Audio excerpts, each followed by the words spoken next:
Cyber crime awareness కార్యక్రమంలో భాగంగా walkathon కార్యక్రమం నిర్వహించారు। ఈ కార్యక్రమంలో భాగంగా మంత్రి అనిత ఆధ్వర్యంలో ఇందిరాగాంధీ మున్సిపల్ స్టేడియం నుంచి బెంజ్ సర్కిల్ వరకు వాక్థాన్ కార్యక్రమం నిర్వహించారు।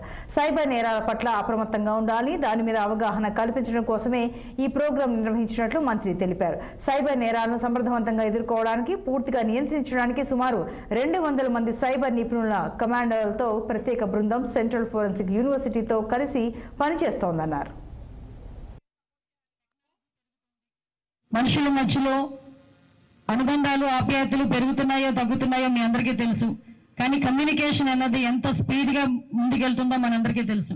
అయితే పెరుగుతున్న టెక్నాలజీ దృష్ట్యా అది మనకు ఉపయోగపడాలి, కానీ రోజు రోజుకి పెరుగుతున్న టెక్నాలజీ అది కొత్త పుంతలు తొక్కి ఓవరాల్గా చెప్పాలంటే మన మనుగడకే ప్రశ్నార్థకంగా మారే పరిస్థితి ఈరోజు రాకూడదు అనే ఒకే ఒక ఉద్దేశంతో ఈరోజు ఈ కార్యక్రమాన్ని ఏర్పాటు చేయడం జరిగింది।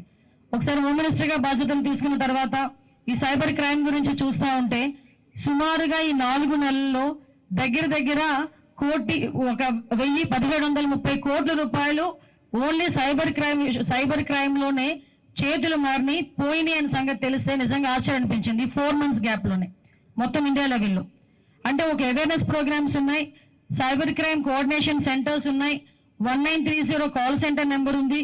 ఇవన్నీ ఉండి కూడా పోనీ ఎవరు చిన్నపిల్లలు లేకపోతే చదువులేని వాళ్ళు ఈ సైబర్ క్రైమ్ లో ఇన్వాల్వ్ అవుతున్నారు, లేకపోతే వాళ్ళు బారిన పడుతున్నారు అన్నది కాకుండా పెద్ద doctors, IPS officers, IAS officers ఈ సైబర్ క్రైమ్ బారిన పడడం అనేది చూస్తూ ఉంటే ఇది ఎంత మేరకు పెరిగిపోయిందో మనందరం కూడా అర్థం చేసుకోవచ్చు।